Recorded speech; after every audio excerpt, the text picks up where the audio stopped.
morning. My name is Deanna. I'll be your grammarian today. Part of my role is to watch for language that is particularly colorful. We have the word of the day today, odious, to help you improve your use of the English language. Odious is deserving of causing hatred, something that's highly offensive. This sentence I used it in as cleaning the bathroom is an odious task because I hate it. And I will also be watching for use of connectors and fillers, ums, so's, ands, and ways that we can improve our speeches.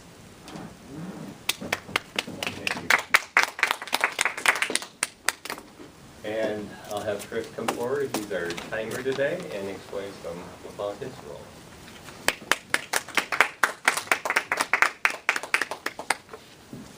Thank you, Mr. Toastmaster and fellow Toastmasters and our wonderful guest for the day. I am the timer, and I will be doing what all timers do, is helping to keep our speeches on time. Along with these cards, I also have a light at the back of the room, if many of you know. So with that, I will describe our speeches. Our two speeches today are requesting 5 to 7 minutes, and when there's 5 minutes left, green card, green light. 1 minute left, yellow card, yellow light, and when their time has reached its limit, the red card and red light. And depending on how long the speech is run, I will have that odious task of hitting the button. We do not like to do that. We will probably have a plethora of table topics today, and those speakers will be given up to 2 minutes to speak. I don't think anybody is going to be released from that odious task. Speaking impromptu.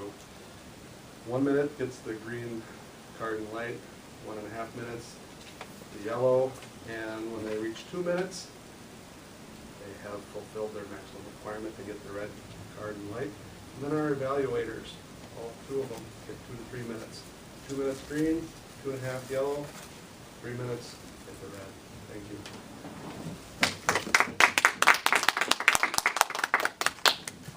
Thank you. I have to get my list, and Joe is actually going to do a freebie speech, not from a book, and he's going to be requested 5 to 7 minutes, and the title of his speech is Legible Lifetime Files.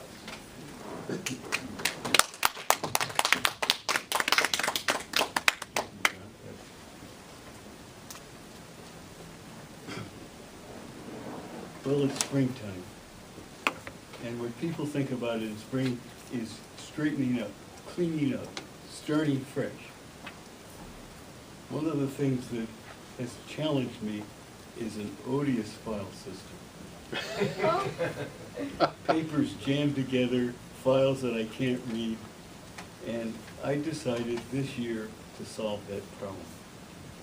And I'd like to show you the remarkable device that I'm going to be using. It's a file. First of all, this is a plastic file with a lifetime guarantee. Now, they won't get much money out of me, but they would a lot more out of me. Oh, darn it, I should have asked you to record my speech. Are you recording? Yes, Because sir. I'd like to see the result. This system produces a handout, a visual display, which I'm going to show you now, and I will hand out. It looks like this.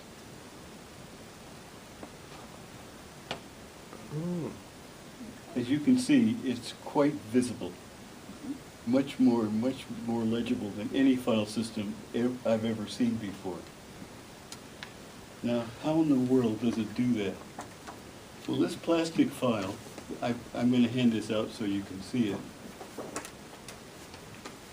has a groove along the top. which you can insert a 1/4-inch labeled strip.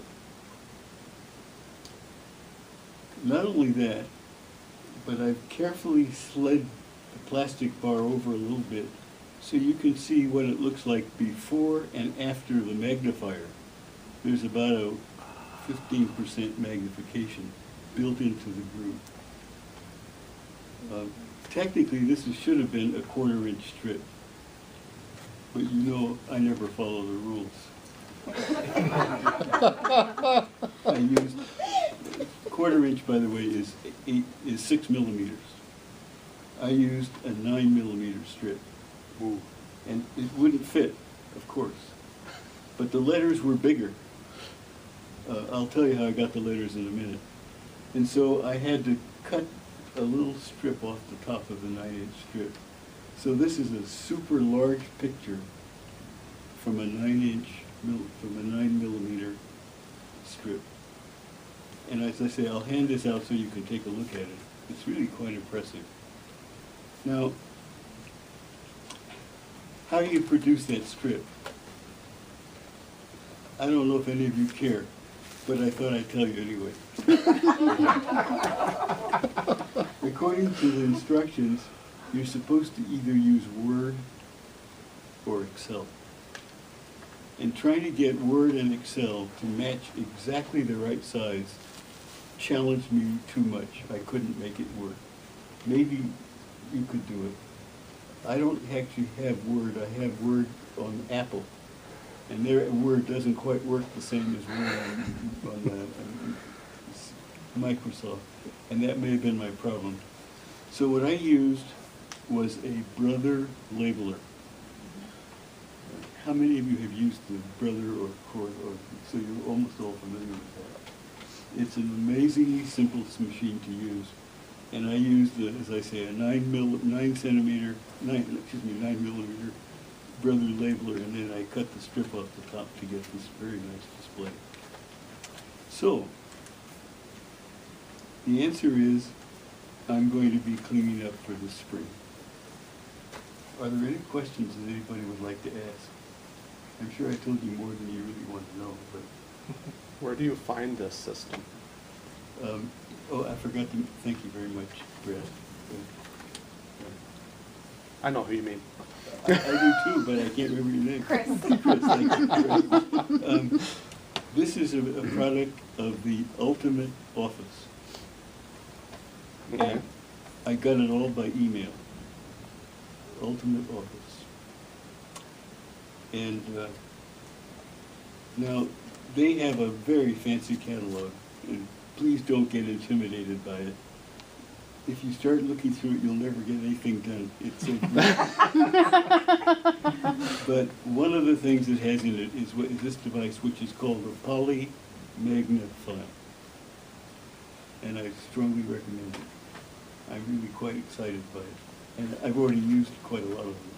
Yes? So my question to you, Joe, is are you actually going through each file and throwing things that aren't necessary anymore, or are you just relabeling everything so you can see it better? That's a very difficult question. I know it is. It is odious. It's odious. But I'm gonna answer your question. I'm putting everything in files right now. So you have no idea how many files I have. Amit keeps bawling me out because I give speeches and I don't put them together and I don't get them organized. I just throw them in a pile. So what I'm really trying to do is to find things first. And I've given the same talk several times. I put them all in the same file. I hope in the long run to throw things out though. But throwing things out is very trivial because you just pull that strip out and you've got a whole new file system. These plastic files have a lifetime guarantee. So I'm pretty excited about that. Were there any other questions? Thank you for asking a question. I forgot to repeat your question, by the way, but I hope everybody heard it. Well, spring comes. Thank you, Joe. Oh, let me hand this out. Thank you, Joe. Okay. Our next Chuck. I am guessing that we're gonna hear his okay, No. 1 minute. Oh, yes, 1 Right, minute. I'm sorry. I did We've something all rather done it. odious and forgot the evaluation. I would like feedback.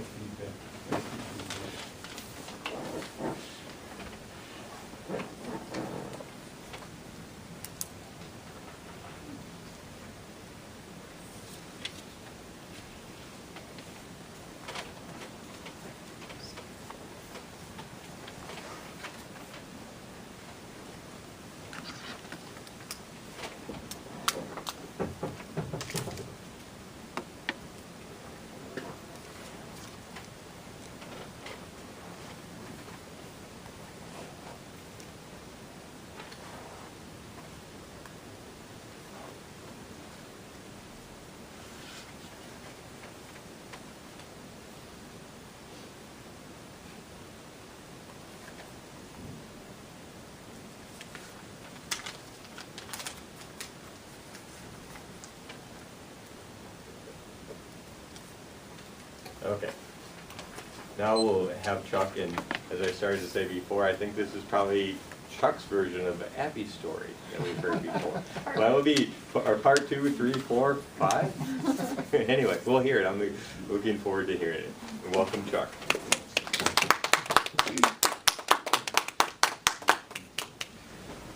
Welcome, fellow Toastmasters.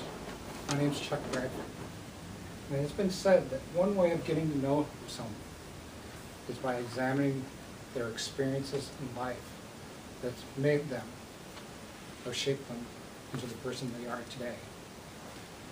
Along those lines, I would like to share some of my observations about one particular experience that Abby and I had together when we went to Russia to adopt our new son. This trip involved several forms with 2 different governments, several plane trips, and an odious trip out into a cornfield. Some of the more memorable aspects of that trip were we knew the contact of the person that we wanted to talk to. We even had a picture of all the individual players, so we kind of knew what to look for. We got to Moscow International Airport, and there's a guy pretty much matching the description that we were given. I think that's him. And we kind of walk up to him and we're like, Olaf? And he's, yeah, okay. All right, we're in the right place. So we get in this van, not the newest van, but manageable, a vehicle that seemed somewhat road safe. So we get in, and they just take off. It's 2 speeds, go or stop. And we're gone, we're just out of there. Within 3 or 4 minutes of an international airport, we're nowhere in sight of civilization. We're in the middle of a cornfield. The blacktop's gone to hard-packed. Hard-pack's gone to loose dirt. And we're literally going down a dirt road with cornfields on either side of us, 1 lane. And Abby and I were thinking, 1, I hope we don't meet anybody on this road, and 2, I hope they don't stop. Well, sure enough, they stopped. And this is the time where this guy that we've said 3 words in English to looks around at us, and the other guy's just sitting there like this. And he's like, this is the part of the trip where you give us the money. We were instructed to bring $10,000 US currency with us. And Abby and I looked at each other. This is the beginning of every bad horror movie we've ever seen. Like, we knew we were supposed to give the cash to somebody. Do we give it to this person? Do we ever see civilization again? Is this the end? I figured, well, this is Russia, and a lot of things are done on the black market. This is probably how it's done. So I hand him the envelope. I'm like, by the way, could I get a receipt for that? And he laughs, and the other guy that knows no English, and we're off again. Now we're going down the cornfield. And I'm like, they're finding someplace to dump the bodies. I know it. We take it right out of the cornfield, hit a blacktop. The blacktop goes to a 2-lane. The 2-lane goes to a 4-lane. We're on an interstate within 3 minutes of the cash exchange. We're downtown Moscow. And I'm like, what was that? He's like, oh, we forgot to tell you. The interstate's under construction. It's down to 1 lane. It would have taken us 2 hours to get down here. We knew a shortcut. I'm thinking to myself, but I didn't say it, this would have been good information to know up front. We get to our hotel. The lady asks us for our identification. We give them our passport. She's like, well, I have to hold on to the passports. Why is that? Well, we have to tell the police department that you're here. Why do the police need to know? Well, how else would they know you're here?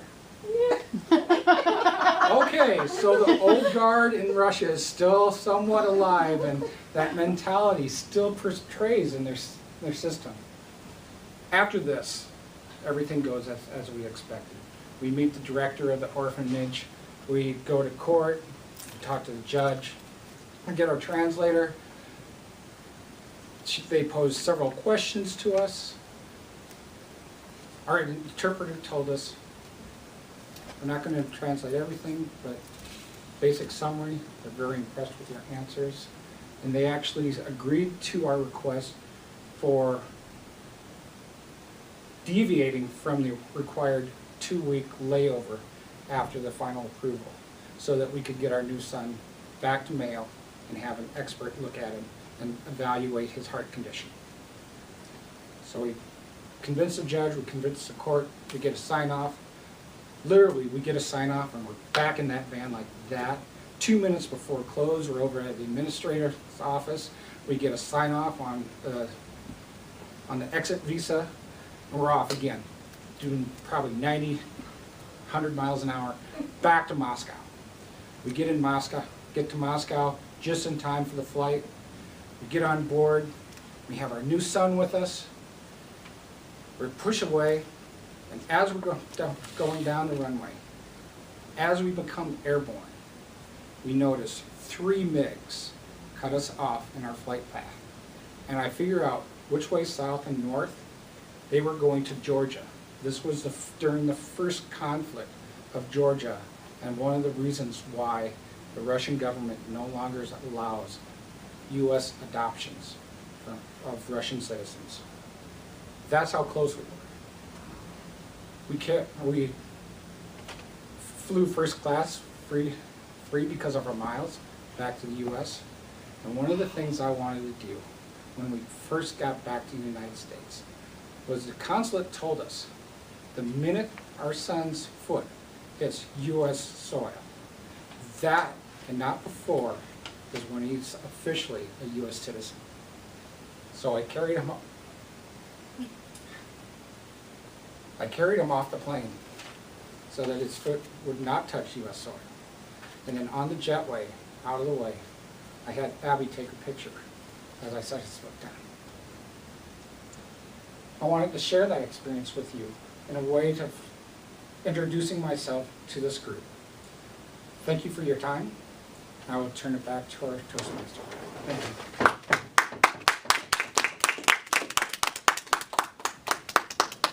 Thank you, Chuck. We'll give you 1 minute for an evaluation.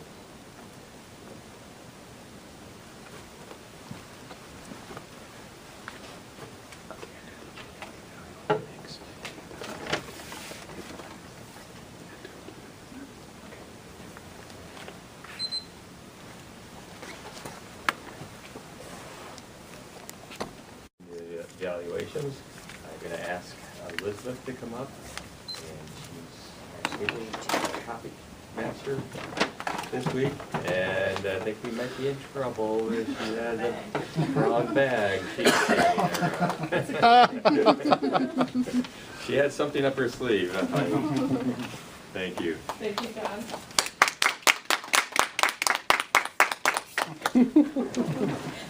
Thank you, fellow Toastmasters. Well, you all know this is the section of the meeting for impromptu speaking, and we all know how important is that for us. So we are very well prepared when we are stopping the elevator and somebody asks, "So what are you working on now?" And I said, "My kids." In any case, I thought I would do something fun. He hasn't done in the past. So I had a bag of goodies, and I have a set of questions for those goodies. Since we don't have anybody without a roll, I'm just gonna call somebody, and I have numbers assigned to the goodies, so you'll get whatever goodie is associated with that number. I would like to ask Melissa to be our first table topic participant and kick us off with some fun. Yeah. All right. From 1 to 6, give me a number. 4. 4. Okay.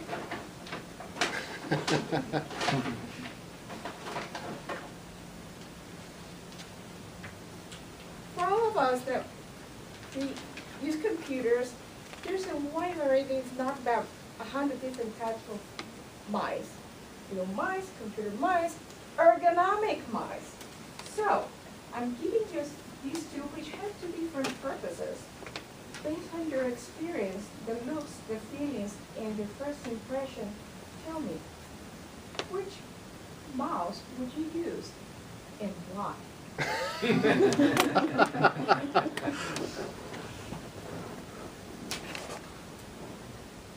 Madam Table Topic Master called me a participant. I don't know if that was the proper word, or perhaps one more odious, such as the victim. However, you know, there are many mice, and I was even listening to something, I believe on public radio, because that's what I'm usually listening to, on how mice are really becoming obsolete in relation to computers, because so many of us are on laptops or iPads. Now with these two particular mouses, this one, I don't understand the clicky thing on the side. I think it maybe relates to a Windows thing and the scrolly button. Okay, but it's a little, I don't know. Whereas this one, I get the clicks. They kind of match the same kind of clickiness of my laptop. I think I would be more apt to use this one also for convenience. My bag is heavy enough with my laptop in it. If I were to use a USB port to Bluetooth a mouse to it, I think I would go with this one. Also space considerations. And if I were traveling, I think this one would be the winner. And so when it comes to mice, I have to go with the sleeker, more familiar design. Thank you, Tabletop Master. Thank you. Very smart person. This is an ergonomic mouse. This is the mouse that I heard when I started working in my new unit. My hand cramp is not ergonomic, it's not nice. I do agree, it's good for travel. So when I need to go from a meeting to another meeting, I do travel with this one. But when I'm on my desk for hours at a time, I go ergonomic. A great difference for those who have travel. Alrighty, so Mr. John, you've been called up to. Alright, so from 1 to 6, not 4, you already used 4, in your number. 1.32? So you get the 1, because that's the one makes them closer. Now, okay, 1, 2, 3. Which is mine? 1. Oh, okay. Well, this is probably more for a girl, but that's fine. A stapler. A stapler. You all know the good use of a stapler is good for binding several sheets together. what could you think of an unconventional way that you may have used a stapler in the past, or that you could imagine in future years? Thank you, Madam Postmaster. A stapler can be used for many different things. Entertainment for little children. See how many times they can open and close it without driving their parents nuts. Can be used as a paperweight. As if you get very frustrated, you can actually launch this at the wall. You've never done that, maybe. Also, this one come apart. This one, I'll admit to, is you separate out and whack things on the wall, putting insulation in or doing different things. Mom's not watching, you can always chase your sisters around with a stapler and whack, whack. This is a very useful tool. They know the help desk staff can be dangerous, so they allow us one for the whole room. We never use it. We always, where's that stapler? So now I'll have to think up some additional uses for a stapler. But thank you. Thank you, John. I was really hoping this would be a girl's talk. In the old days when I had to use my uniform at school, and you know what I'm talking about?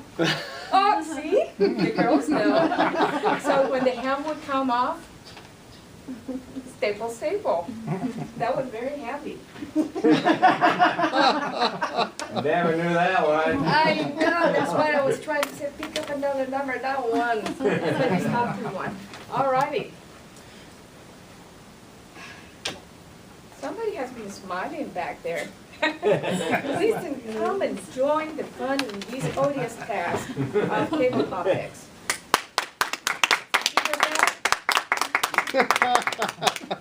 Oh, I got it. Good question. All right. So 2, 3, 5, 6. I will take 5. Oh. That's a good one. Crystal light. These days there are so many ways to put flavor in your water. Crystal light. I heard Kool-Aid came also with little packets, so you know you don't have to do the picture of Kool-Aid.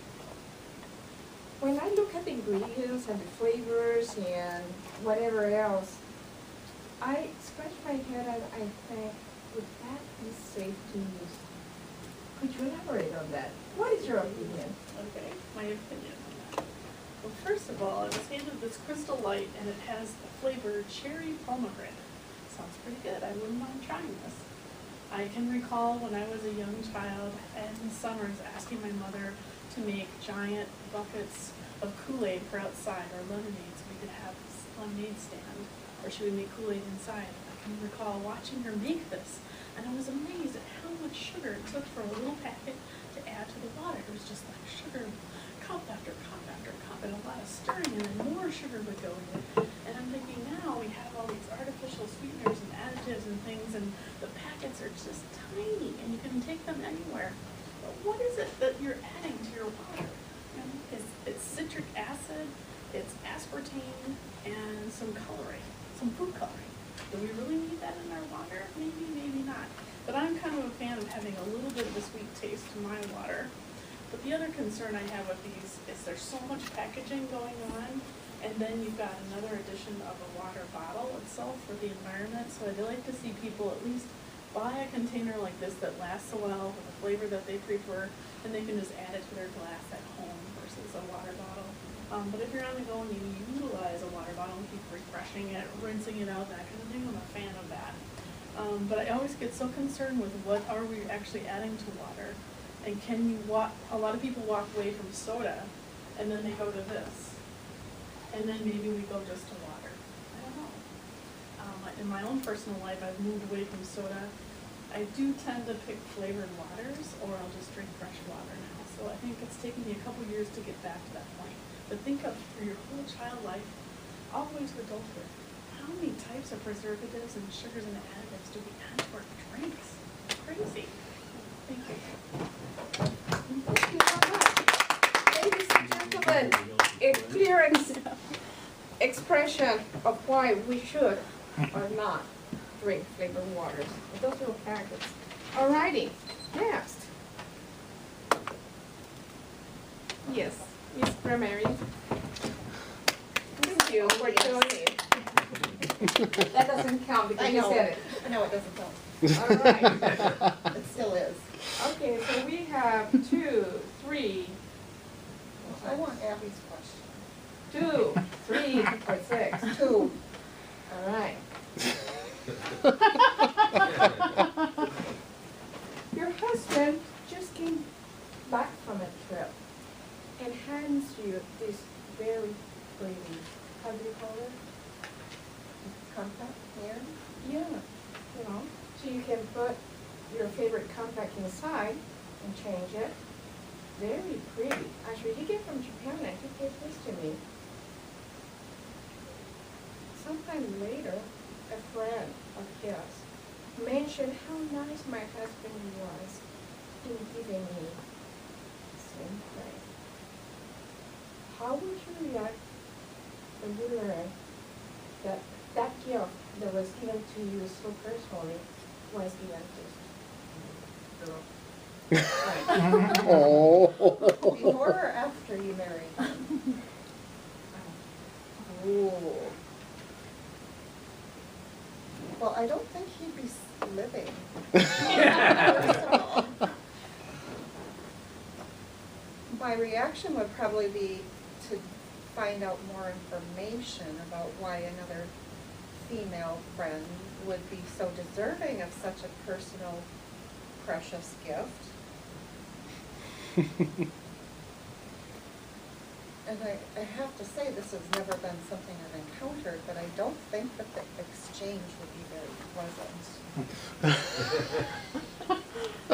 And I would also wonder at the expense that my husband spent on such a gift. If it was that precious, then how could he afford 2 of them? Which would lead me to wonder what else he's spending his money on. So that's all I have to say about that. All right. I don't think I made it to a minute today. I would have had 5 minutes if I would have had the Crystal Light question. This is a true story. It happened with a dinner too. Oh. Yes. Luckily, I was a good friend with that friend, and it bothered me a little bit, but it's okay. All right, to join the fun, Joe. And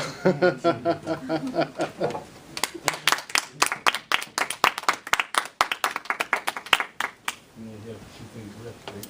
And I'm just gonna give you one because I don't think the other one is really appropriate for you. To give you something that you can talk to, not a girl step. So here in my hand, I have some tea, right? Packets of tea. And in the bottom it says, best used February 2011. Does it have a year? Oh, 1911. 2011, 2011. So Joe, tell me, do you think this is safe to use, or would you think that this would turn out into an odious drink? You know, this is an amazing mixture here. It has licorice root and lemon flavors, as well as hibiscus and lemongrass. It would be a shame for this to go to waste. Is there really tea in here? I had the same thought, that's. I guess I better bring my pliers with me. Well, you know, tea has a lot of uses. It's very stimulating and calms you down. And it's a very social drink. But for tea this old, there's another use you could use it for. I'm sure it would make the toilet smell a lot better.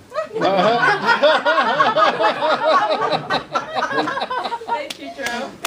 Wow. Mr. Toastmasters, do we have another? Yeah, we can do one more. Okay. Oh, I got one more. Chuck.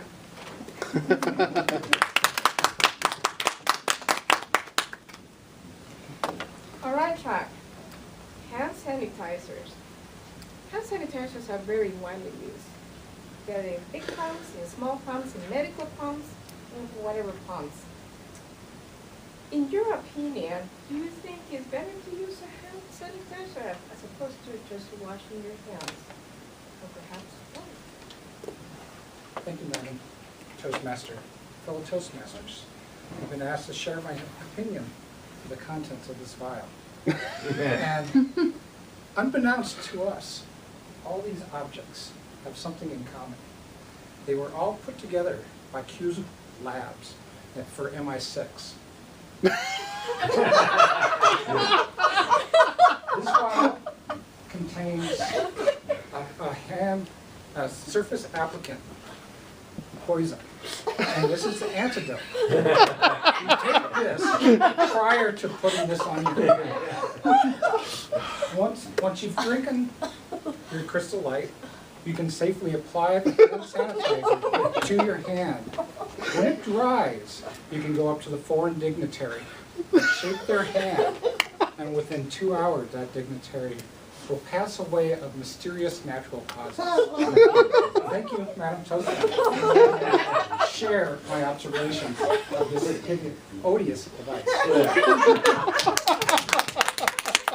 All right, thank you. And I think I exhausted everyone except for the timer, so I'll give it back to our Toastmaster. That was awesome. Thank you, Madam Toastmaster. I will never look at hand sanitizer. Do I have my crystal light? Or Keezo either.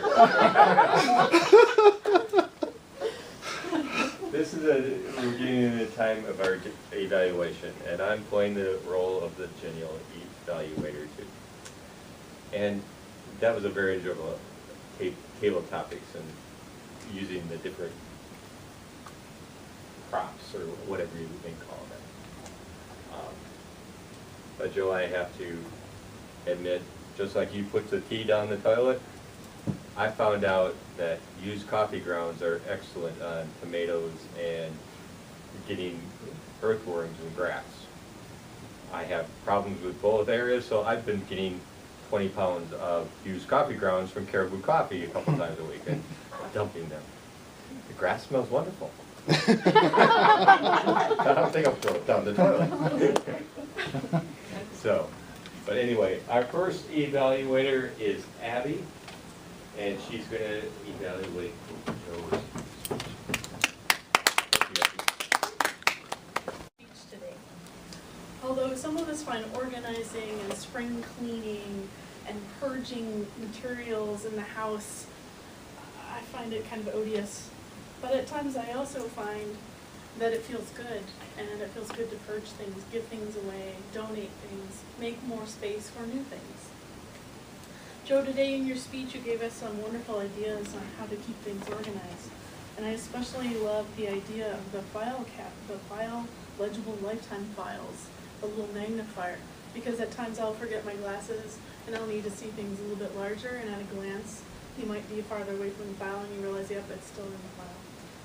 And also the lifetime warranty on a plastic folder. I've never thought of such a thing, so I will definitely look into those. As evaluating your speech, I'm going to look at both how you delivered your content, what kind of content, and then if you delivered it with gestures, confidence, and so on. So a few things under the content category. You prepared your impromptu speech today and gave us some pertinent information. You had tips and the flow. You could tell you were ready and prepared. You were here early and you actually gave me, the evaluator, some comments, some things that you were looking for to watch for in your speech. Specifically, you asked questions of the audience and you delivered your content when you first came into the room. You have a great opener. You noticed that the audience was back here further and you're providing us a sample of a folder, so you generally walked this way and you were more intimate in your space with us and giving us information. I would have offered a few more points about how the folders themselves help you personally, or how you've encountered them. I really appreciated the content that you were giving when you opened it up to the audience for question and answer. It was like an impromptu speech inside an impromptu speech inside an impromptu speech. So it was interesting to hear you interacting and giving us humor while you're formulating your answers to the questions from the audience. So I was really appreciative of that example. To improve upon that, I probably would again have offered the Magna file to the audience. As you had mentioned a couple times, we'll pass it out. Just hand it off after you mentioned it to the first person close by when you were done demonstrating. And then your delivery, again, when you walked through and you were offering it to us, you also were taking the file and demonstrating and showing us how it opened and worked, because I couldn't quite tell from where I was sitting how it actually interacted, and so you were opening up and pointing to it and using your fingers and showing us, so that really helped. Because I think if you had had a PowerPoint slide, you wouldn't have had that interaction to see how it 3D, how it actually moves in real space. So that was positive. Overall, I think one of the things that we can take away from your delivery is that you're an expert at impromptu. And you're really good at filling with humor so that you have time in your head to move on to your next task or your next topic. And that's something that I will take away too, and I hope the group will too, to watch how he does that. Because you're so fixated on the humor and that moment, but he's working on his next slide or his next set of points. So spring comes at the end. I think the second point I would make to improve is try and leave a little bit more time for your closing, just to kind of circle back and offer something more about organization in spring. I think you may have said 2 words at the end, so thank you.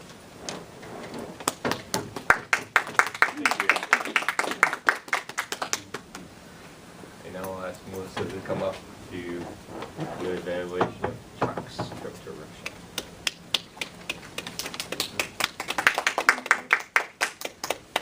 Master General Evaluator and Master Toastmaster, fellow Toastmasters, and most especially Chuck. At the beginning of your speech, as I realized that it was going to be a reflection of Abby's speech in some aspects, my brain instantly went to, how is it going to be different? What am I going to see or hear that's going to be different? And I wish yours had been given more recently, so we're a little bit more fresh in my mind. However, while some of the aspects of the story, of course, the cornfield and that were the same, I think you had a different way of delivering it.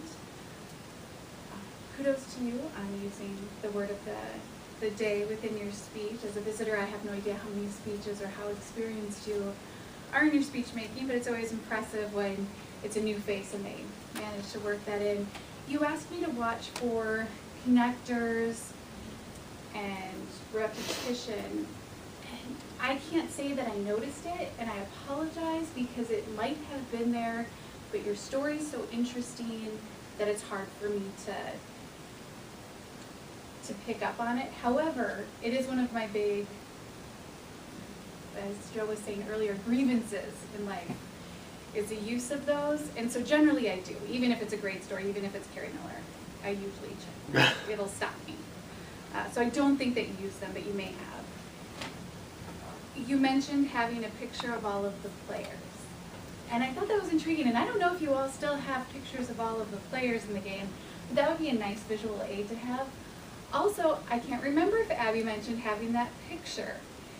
And when you gave that great physical example of what they, looked like, and then how they were laughing, and, that severity, I thought that was great.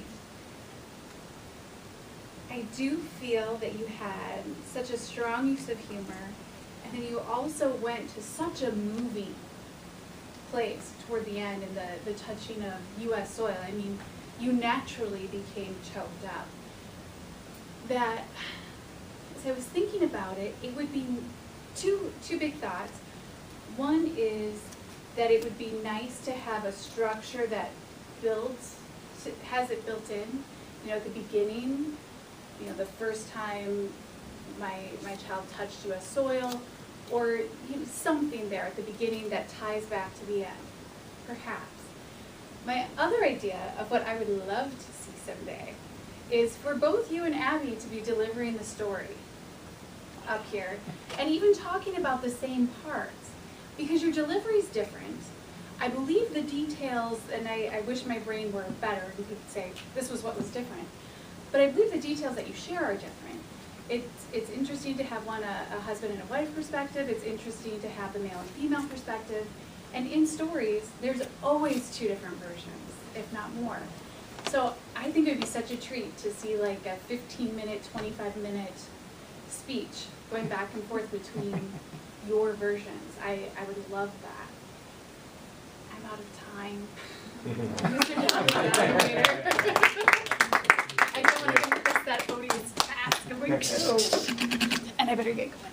But we'll give Chris an additional odious task of coming up and doing his language report.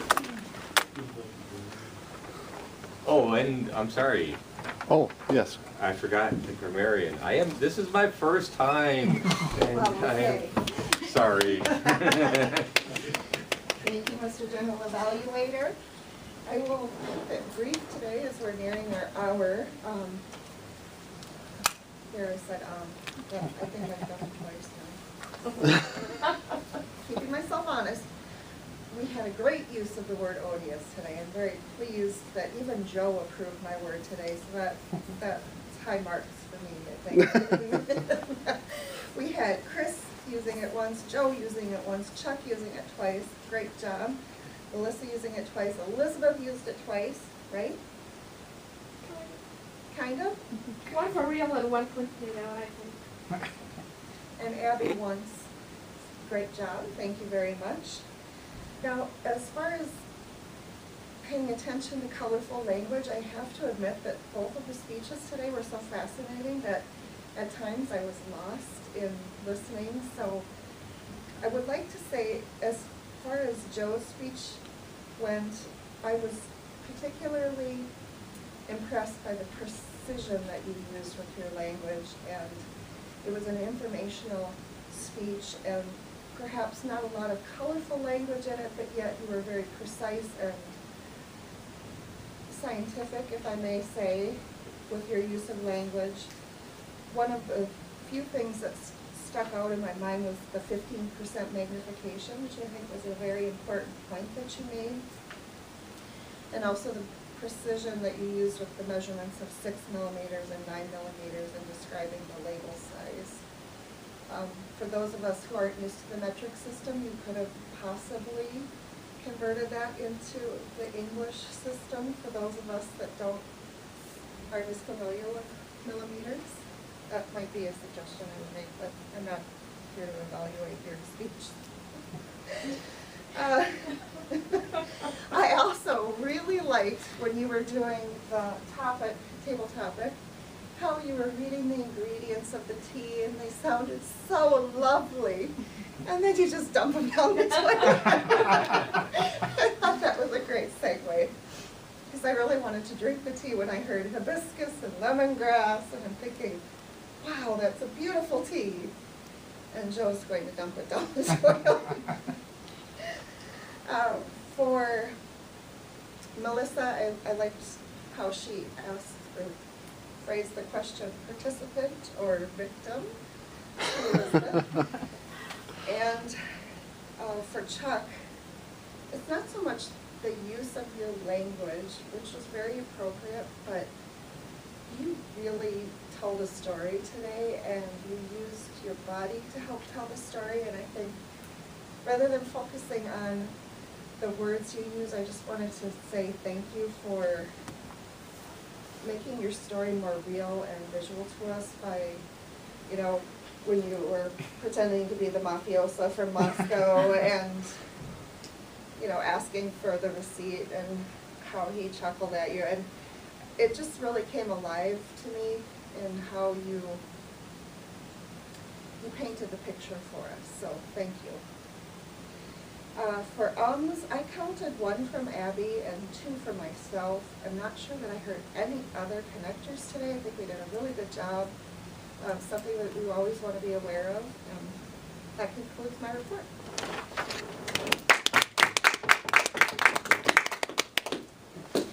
And now we will have Chris.